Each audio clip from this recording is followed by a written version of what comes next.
आता नुकताच 14 ऑगस्टला वॉर 2 हा चित्रपट रिलीज झाला होता. व त्याच्या इलॉजिकल ॲक्शन सीन्ससाठी खूप ट्रोलही झाला होता. पण त्या मूव्हीमध्ये सुद्धा म्हणजे ज्युनियर एन-टी-आर सुद्धा लोकांना आवडला नाही. पण त्या मूव्हीमध्ये ऋतिक रोशन हे सर्वांनाच खूप आवडला होता.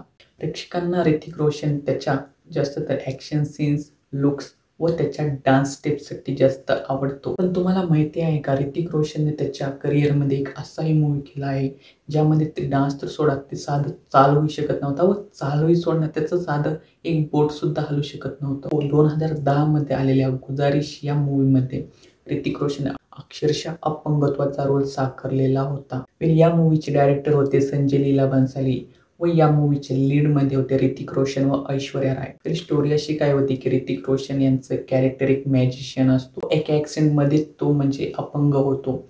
तर त्या अपंगत्वाला कंटाळून ऋतिक रोशन अक्षरशः कोर्टाकडून स्वतःला मारण्याची परमिशन मागतो आणि त्या मूव्हीमध्ये ऋतिक रोशनने त्याच्या लाईफची one of the best performance दिली होती. मूव्ही 7.4च्या IMDb रेटिंग सोबत मूव्ही तुम्हाला Amazon प्राईम व्हिडिओवर पाहायला मिळेल.